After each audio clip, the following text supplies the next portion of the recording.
before the sunlight touches the stone, before the first bell sighs in the morning air, there is a silence here. A silence that feels ancient, alive, as if the land itself is whispering a story waiting to be remembered. Nestled among the Aravali hills lies a small town, Nathdwara, a place where time walks a little slower and faith moves through the air like fragrance. Here, devotion is not spoken loudly, it is breathed. But long before this town had a name, before its streets became holy, before its walls echoed with songs of surrender, there was only one presence, a divine child rising from the sacred soil of Govardhan. Centuries ago, in the land of Raja, a boy with eyes as deep as monsoon clouds lifted a mountain on his little finger, not to show power, but to protect, to shield his people from a storm that roared like destiny itself. Beat. That moment, that divine act of compassion, did not end with the passing of time, for from the very hillside of Govardhan, a form began to emerge, the child Krishna himself manifesting as Shrinath Ji. Villagers saw a stone, but not an ordinary stone. It held a glow, a presence, a heartbeat of the divine. They say the earth opened, and a portion of Krishna, the lifter of Govardhan, revealed himself. A sacred arm first, then a divine face, as though the Lord had chosen to live among his people once again. This was no mere idol. It was a living memory, a continuation of Krishna's Leela, a form worshipped not as stone, but as a child, a king, a companion of the soul. Shrinath Ji became the heartbeat of Raja, guiding lives, blessing journeys, and weaving a devotion that would one day travel far beyond its birthplace. Music swell very soft. This is the story of that journey, from Govardhan to Nathdwara, a story of faith carried across kingdoms, of art born from devotion, of a temple that is not just a structure, but a home where the divine still walks like a child. Welcome to Nathdwara. Welcome to Shrinath Ji. Before he became Shrinath Ji, before he lifted mountains and chose Nathdwara as his home, he was simply Bal Gopal, the child Krishna, whose laughter shaped the rhythm of the world. The Puranas say, when the Lord appears as a child, he hides the universe in his smile. In the Bhagavata Purana, sage Shukadeva Goswami describes a child so enchanting that even the wind would slow down just to touch his cheeks. He would steal butter, not out of hunger, but to steal hearts.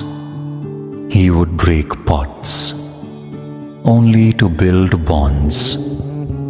And through every mischief, he taught the world that innocence is the purest form of God.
poet captured Krishna's childhood with more tenderness than Surdas.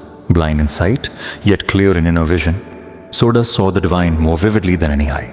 He once wrote, Maya, mohi dao nadao nand kyanan bhayo.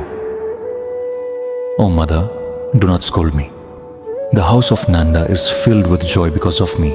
In these simple words, Krishna is not a god seated in heaven. He is a mischievous child, turning his mother's world into celebration.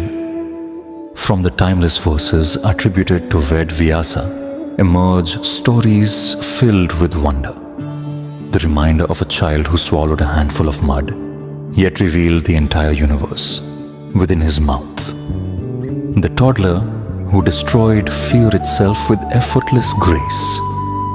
These were not displays of power. They were reminders that the infinite can live within the smallest hands. Every mother's love is a scripture in itself.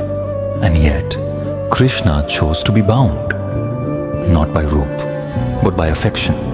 This Damodar Leela reveals a timeless truth: love can hold even God. In distant lands, devotees worshipped Krishna not through fear but through intimacy. For them, Krishna was not distant. He was the child present in every breath. These stories of childhood joy are not separate from Shrinath Ji. They are his foundation. The same child who stole butter would one day lift a mountain. The same playful boy would one day guide generations. And in Nathdwara, Shrinath Ji is worshipped not as a warrior or king, but as that very child. Innocent, loving, playful, divine. This is Bal Leela, divinity expressed in the language of childhood. The journey of Shrinath Ji was not guided by chance alone. It was guided by grace, and grace needed a voice. In the 15th century, at a time when faith stood uncertain and devotion searched for direction, that voice was born. The year was Vikram Samvat 1535. On the sacred day of Vaishak Krishna Ekadashi, in the dense forests of Champaranya, along the quiet banks of the Mahanadi river, a learned Brahmin, Lakshman Bhattaji, and his wife Ilama were journeying south from Kashi. The land was unsettled and travel was filled with uncertainty. Ilama was with child. In the isolation of the forest, far from safety and shelter, she gave birth. But the child did not cry. Life seemed still. Hope faded into silence. Heartbroken and helpless, the parents believed the child had not survived. With grief heavy in their hearts, they placed the newborn beneath a tree and continued their journey. That night, a vision came to the mother. She saw her child alive, radiant and protected, surrounded by divine fire that did not burn but guarded. The child moved, his limbs alive with energy, his face glowing with unmistakable life. Guided by faith stronger than fear, the parents returned. And there, where sorrow had been left behind, stood a miracle. The child was alive. The fire that surrounded him was not destruction, it was protection. This was no ordinary birth. This was the arrival of Mahaprabhu Shri Vallabhacharya, a soul chosen to reveal a path not of fear, but of grace. Through him, devotion would take a new form. Pushti Marg, the path where God is approached not through force or austerity, but through love, service, and surrender. Vallabhacharya would teach that the divine does not remain distant. He enters daily life. He accepts meals, listens to songs, and responds to affection. Through this voice of grace, Shrinath Ji would no longer remain hidden in hills and legends. He would enter homes, hearts, and everyday devotion. And through this birth, the foundation was laid for a living relationship between the divine and his people. In the heart of ancient Vraja, where the Yamuna flowed gently and life followed the rhythm of nature, there lived a child who appeared ordinary to the world, yet carried the balance of the universe within him. This was Krishna. Not as a king seated on a throne, not as a warrior armed for battle, but as a protector walking among his people, sharing their joys, their fears, and their daily lives. One day, the skies darkened and the wind grew restless. Rain fell not as a blessing, but as a warning of approaching danger. Indra's storm descended upon Vraja with unstoppable force. Fields shook beneath the downpour, cattle panicked in fear, and the people stood helpless before the fury of nature. At a moment when devotion was surrounded by fear, Krishna stepped forward without hesitation. With calm ease and effortless grace, he lifted Govardhan, not to display strength or command obedience, but to offer shelter, reassurance, and protection. Beneath that mountain, the people of Vraja found safety. Children rested in their mother's arms, elders prayed in quiet faith, and families held each other close. For 7 days and 7 nights, the storm raged without mercy, yet faith remained unbroken. Long after that miracle, Govardhan remained sacred. The hill was no longer seen as stone alone, but as a witness to divine compassion and protection. Villagers noticed a cow named Guma returning to the same spot on the hill each day, offering her milk upon a stone as if guided by unseen devotion. Curiosity drew the villagers closer, and beneath that stone, they felt a presence. Not shaped by human hands, not carved by tools or imagination, but revealed by divine will itself. From the hillside of Govardhan, a form slowly emerged, a raised arm, the same arm that once held the mountain against the storm. A youthful face, calm and gentle, holding both playfulness and eternity within its gaze. This was Shrinath Ji. Krishna revealed not as memory or legend, but as a living presence among his people.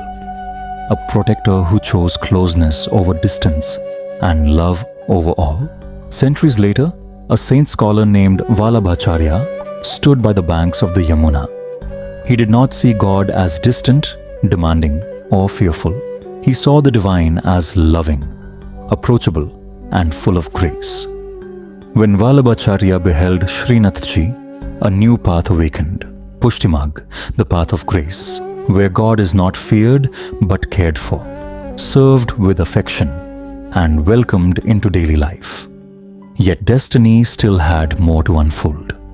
The child of Govardhan would not remain there forever. A journey awaited toward a new home chosen by divine will. And with that calling, the story moved forward toward Nathdwara. Time does not always move gently. Sometimes it arrives with uncertainty. The 17th century brought change to the land. Empires expanded, authority hardened, and devotion stood vulnerable before power. Across northern India, temples faced fear. Sacred spaces were threatened, and the land of Vraja grew anxious for its beloved Lord. Shrinath Ji, the living heart of Govardhan, could no longer remain unguarded, not for stone or idol, but for a devotion that had lived through generations. The Goswamis, caretakers of Shrinath Ji's Seva, understood the weight of the moment. To protect faith, a decision had to be made. Shrinath Ji would have to leave Vraja, not in defeat, but in preservation. And so, preparations began. Quietly, carefully, guided by faith rather than fear.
Oh my God.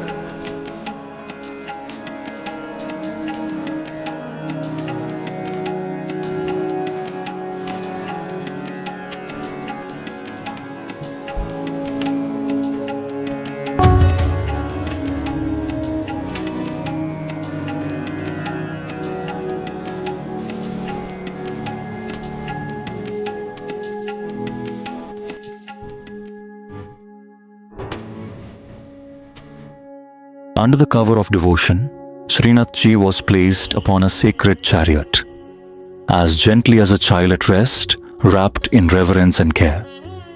The bells of Govardhan rang softly, as if bidding farewell, and the journey began. Through forests and open plains, across rivers and winding paths, the chariot moved forward as though destiny itself cleared the way. The rulers of Mewar, known for courage and devotion, offered protection. They promised safe passage for the divine child. Yet this journey was guided by more than royal command. Near the banks of the Banas river, close to a quiet village called Sinhad, the chariot came to a sudden stillness. No force could move its wheels. No command could urge it forward. It was then understood Shrinath Ji had chosen his home.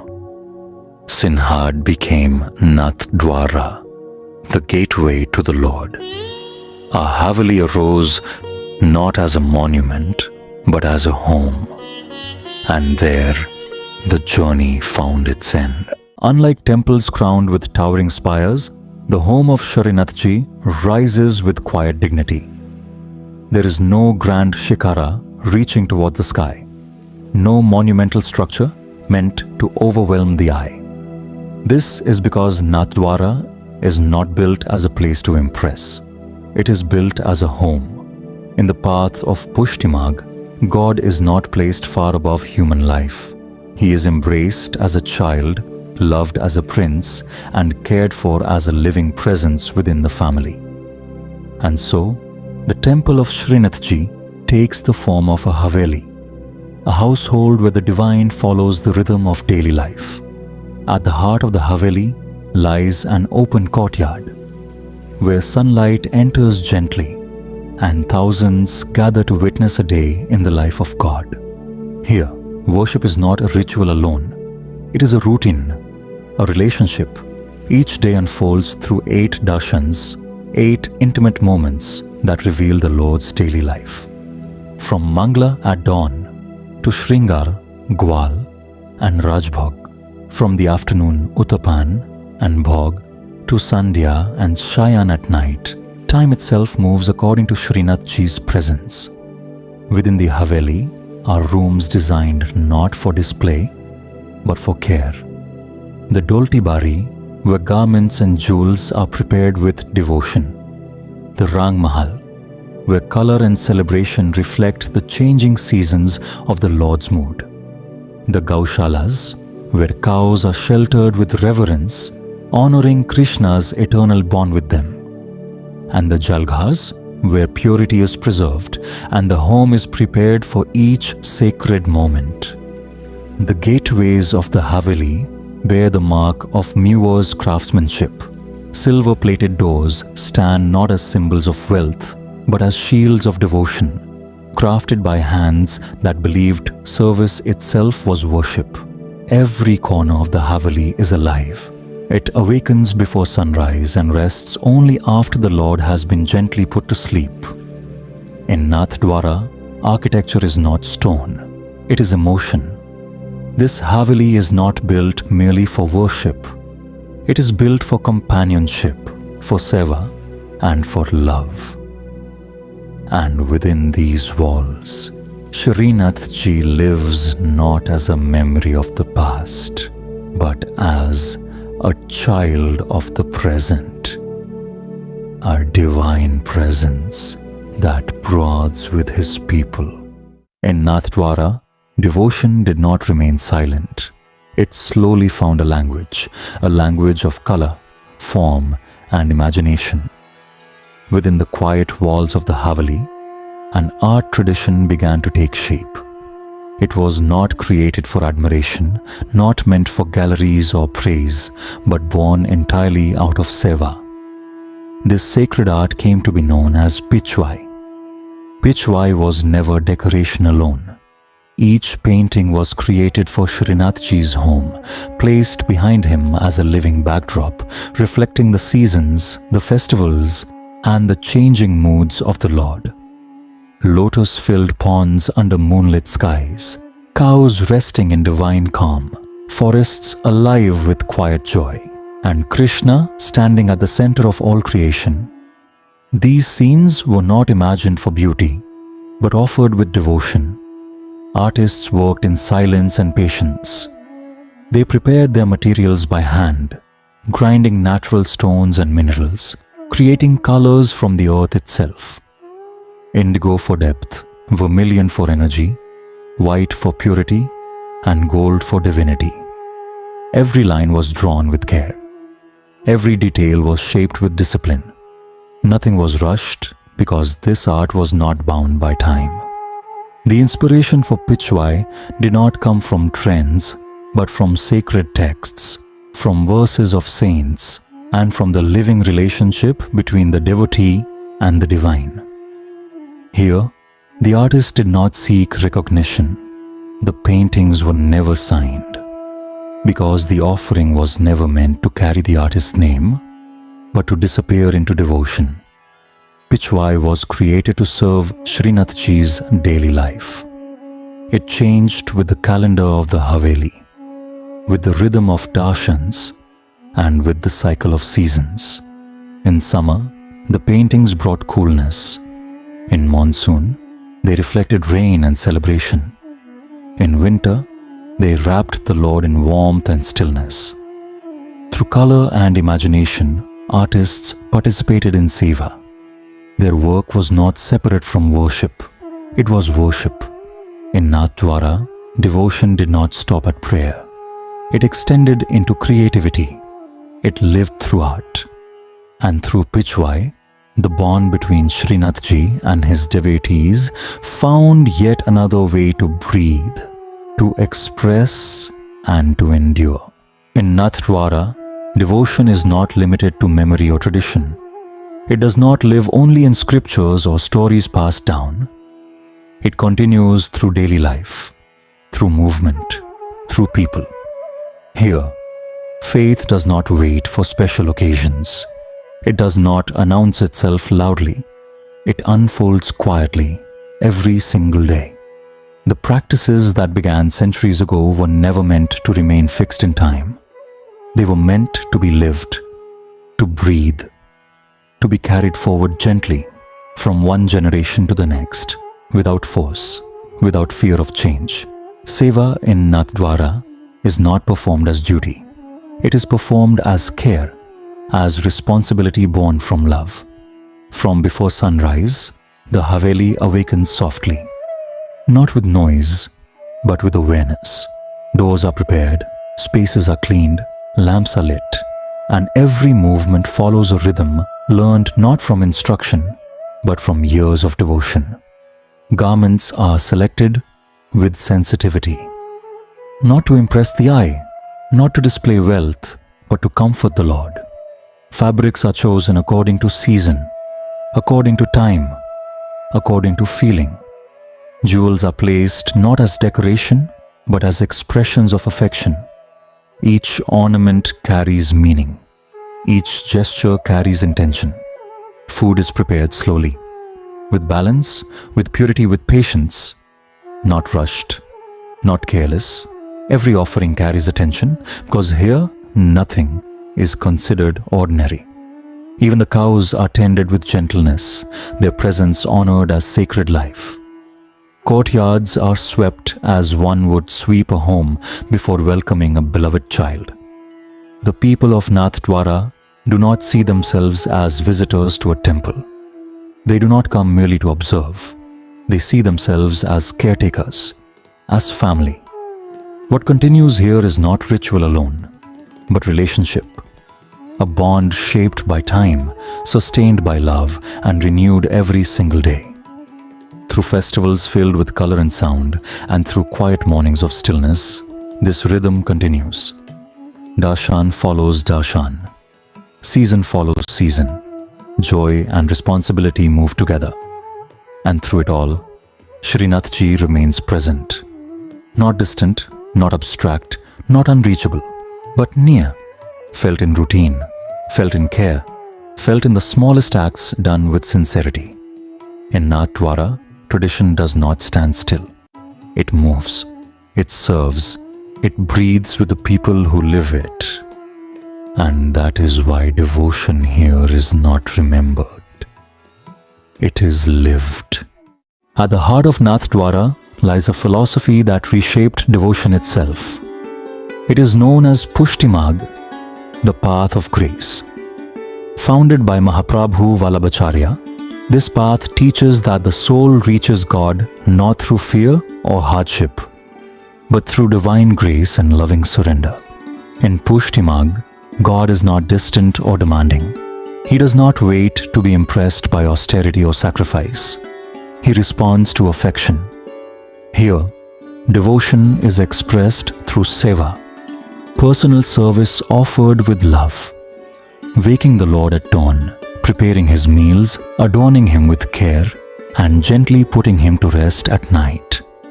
These acts are not rituals alone. They are relationships. Vallabhacharya taught that grace or pushti flows naturally toward the devotee. The soul does not struggle to reach the divine. The divine reaches out first. This philosophy found its voice in poetry, music, and daily practice. Through the writings of Vallabhacharya and his son Vithalnath Ji, Pushti Marg spread across India, carried not by force, but by affection. In Nathdwara, Pushti Marg is not studied as theory. It is lived each day, through simplicity, through closeness, and through love. The devotee and the divine walk together. This is the essence of Pushti Marg, a reminder that grace is not earned, it is received. As day turns to evening in Nathdwara, devotion gathers into a single moment, the aarti of Shrinath Ji. Soft bells ring through the Haveli. Lamps circle gently before the Lord. Light, fragrance, and sound come together in quiet harmony. In this moment, words fall away. Only presence remains. Devotees stand shoulder to shoulder, their eyes fixed on the flame, their hearts steady with faith. The glow of the aarti reflects not only on silver doors, but within the devotee's gaze. When the lamps are lowered, the experience continues through prasad. Prepared in the Haveli kitchens, these offerings follow traditions preserved across centuries. Makhan, mishri, sweets, and simple foods are prepared not to impress, but to nourish with affection. To receive prasad is to accept a blessing. A reminder that devotion here is not distant or abstract, but tangible and shared. In Nathdwara, worship is not only seen or heard. It is tasted, felt, and carried home. And through aarti and prasad, the bond between the devotee and the divine is renewed each day. From the forests of Raja to the hills of Govardhan, from a sacred journey through uncertainty to a home chosen by divine will, the story of Shrinath Ji continues to live. In Nathdwara, faith is not remembered as history. It is practiced each day. Here, the divine is awakened at dawn, adorned with care, fed with affection, and gently put to rest at night. Shrinath Ji is not worshipped from a distance. He is welcomed as a living presence, a child who listens, a protector who remains near.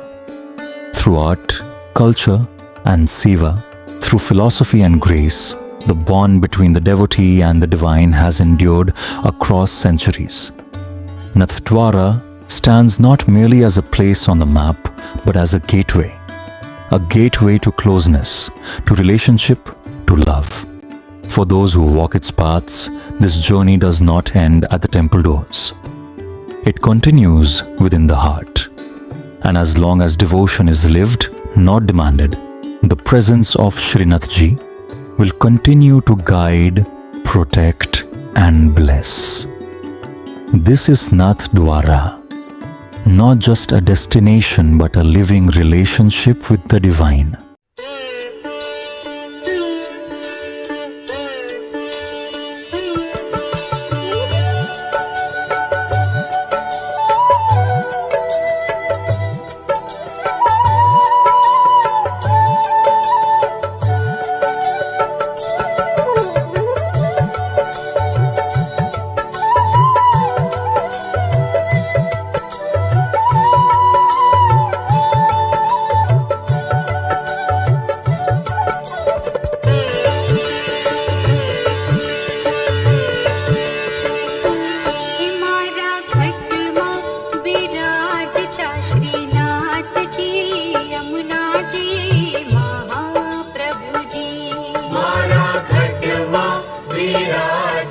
Shrinath ji Yamuna ji Mahaprabhu ji मारो मनडो छे Gokul one Ravan मारू मनडो छे Gokul one Ravan मारा तनना गणियामा तुलसी रावण मारा प्राण जीवन हे मारा खटमा विराजता श्रीनाथ जी यमुना जी महाप्रभु जी मारा घटमा विराजता श्रीनाथ जी यमुना जी महाप्रभु जी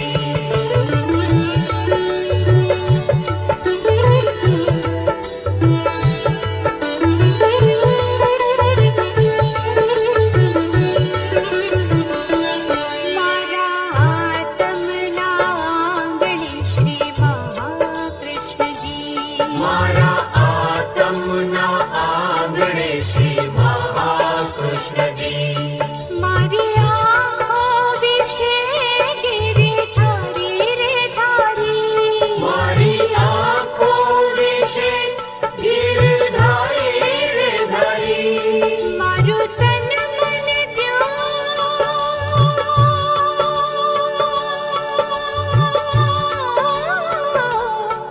मारू तन मन दया जने वारी रे वारी मारा श्याम मुरारी हे मारा खटमा विराजता श्रीनाथ जी यमुना जी महाप्रभु जी मारा घटमा विराजता श्रीनाथ जी यमुना जी महाप्रभु जी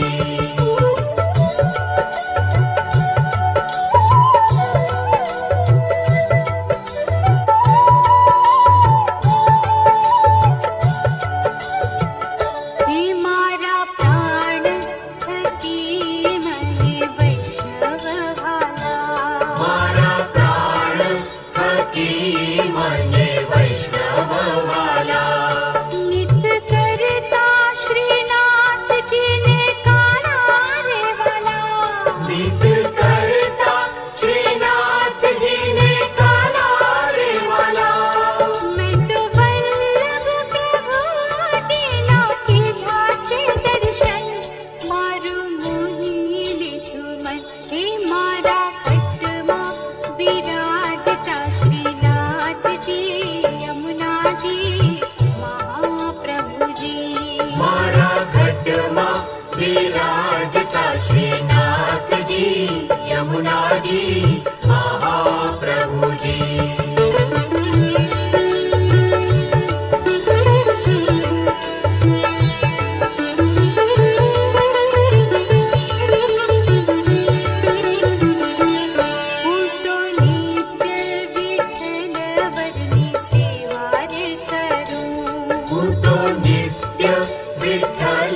विराजता श्रीनाथ जी यमुना जी महाप्रभु जी।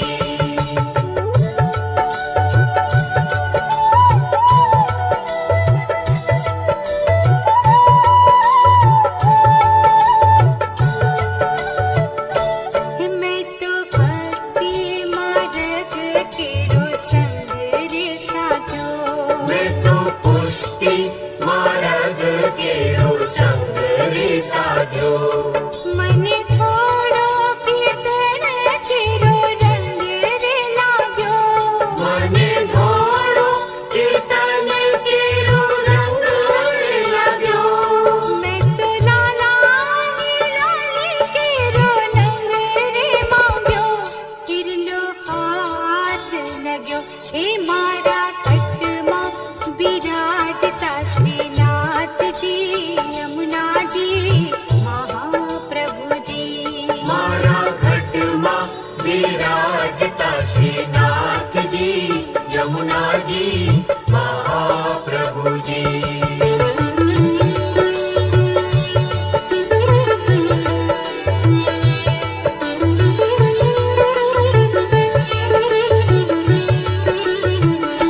हे आवो जीवन माला वो फरी कदी ना मळे, आवो जीवन माला वो फरी कदी न मळे। वारे वारे मानव देह कदी ना मळे, वारे वारे मानव देह कदी न मळे। हिरो लख रे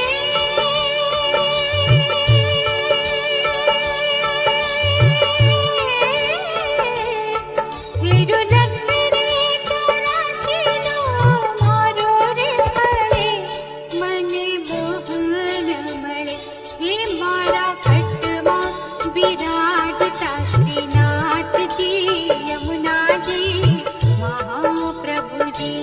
मारा घटमा विराजता श्रीनाथ जी यमुना जी महाप्रभु जी।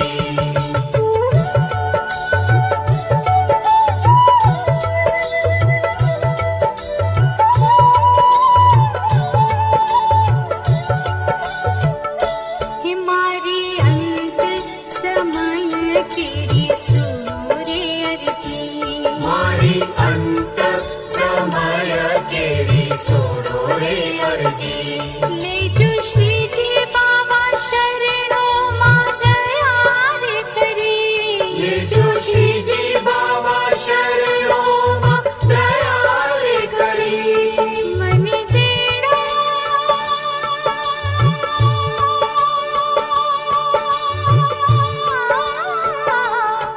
मन तेरा रे याद तेरा कदी ना आवे, मारो नाथ तेरा वे हे मारा खटवा विराजता श्रीनाथ जी यमुना जी महाप्रभु जी। मारा घटमा विराजता श्रीनाथ जी यमुना जी महाप्रभु जी। मारू मनडू छे गोकुळ वन रावण, मारू मनडू छे गोकुळ वन रावण। मारा तनना गणियामा तुलसी नावन, मारा प्राण जीवन हे मारा खटमा विराजता श्रीनाथ जी यमुना जी महाप्रभु जी। मारा घटमा विराजता श्रीनाथ